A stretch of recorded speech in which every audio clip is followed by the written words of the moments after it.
speaking of fascination, how about a polished, big, massive two-sport tight end type to dig into here on our final stretch on CFB Nation?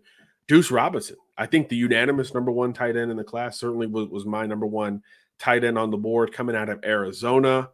This is a great baseball player who, like Harbor, is very stern on playing that secondary sport. And some would argue baseball was the primary sport until very, very recently. So that's a little bit of a variance between him and Nicholas Harbor. The difference is Duce Robinson is polished and on the football field looks like he's been focusing on this sport exclusively for quite some time. And that's why there's so much intrigue there. And his recruitment, opposite of Harbor, is a lot more conventional relative to the schools that are still in it. He's an Arizona kid, so USC is the West Coast favorite by probably a wide margin. Oregon's trying to cook up a late visit. And then, of course, back east, you've got both Georgia and Alabama in the mix, having received official visits, and Texas is kind of the wild card, kind of the dark horse program in the mix there. The whole Arch Manning effect absolutely helping the Longhorns with him and that potential pairing. But most folks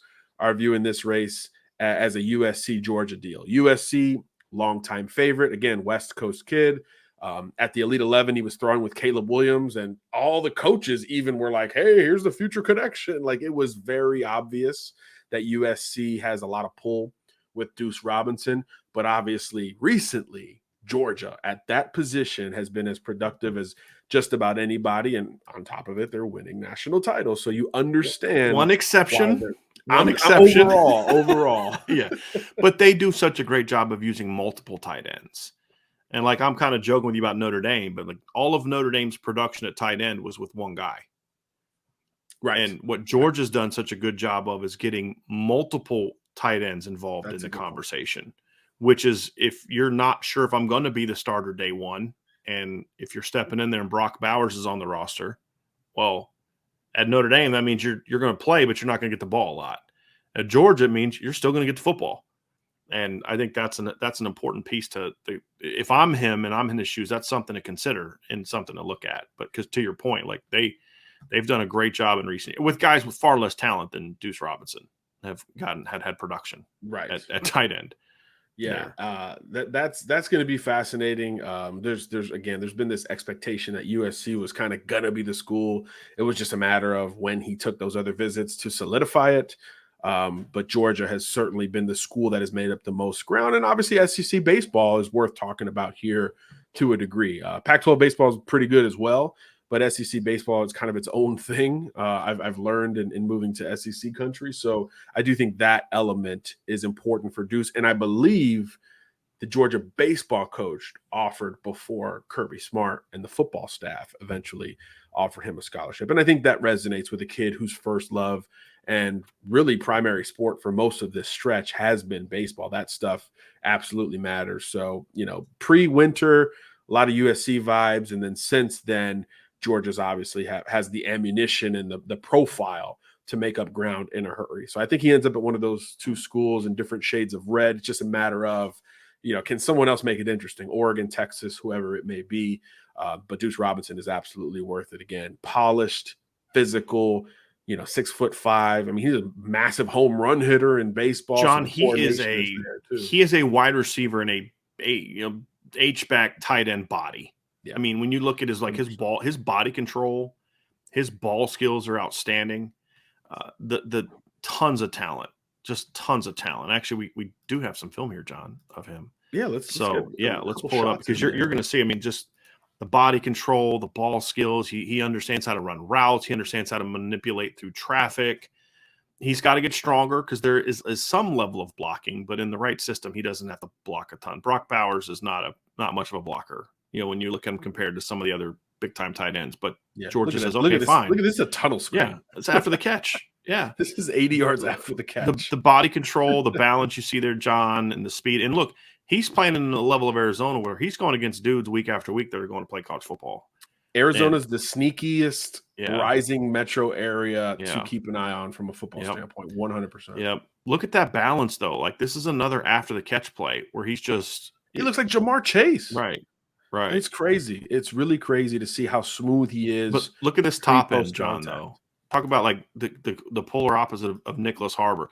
So like against this route, so he's working this route against the safety, not the corner. It's cover. It's Mhm. basically kind of looks like, I don't know, like what kind of some sort of bizarre Tampa 2 kind of thing, but basically Yeah, playing against a it cover looks 2 like corner to somebody's that bailing side. her. Yeah. Right. And so what he's doing is he knows he's working off the safety. So I don't care about the corner. I got to get up on the safety. So he attacks the guy's leverage and then straightens him up. This is such a point that so many receivers miss. They'll angle at the guy. He gets inside, then gets vertical, attacks his leverage, then leans him outside before he sticks it to the post. Gorgeous. This is an advanced route. I mean, this is putting you in a really tough bind as a safety. And the safety actually plays it pretty well. I mean, Yeah, speed but turns at the high right, school and level. gets underneath them, but then it's just, but you're Underthrown not ball. 6'6". Right. But you're not 6'6", and that guy's just is better than you, right? And those are things you look at and see, like, boy, that's a heck of a play. And then it's just throw it up and let him go make a play. And that's the difference between him and Harbor, right? Right now, Duce Robinson at the apex with that frame is willing to go basically dunk on the corner Look or at that safety body control. combo that is combating him. That's the Here's biggest difference between them. Here's another example, John, though, right? Again, cover 2. So what's the corner trying to do here, John? He's trying to take away your outside. He's trying to funnel you inside to where the safety is, right? So Harbor goes at him. He says, okay, I'm gonna lean you outside. I'm gonna work you outside, because when you attack a corner's the leverage of where he's trying to defend, he's going to sink. So what this does is it allows Duce to get width. Then he gets vertical, but then as soon as he clears the corner, he gets width again to find that cover 2 hole.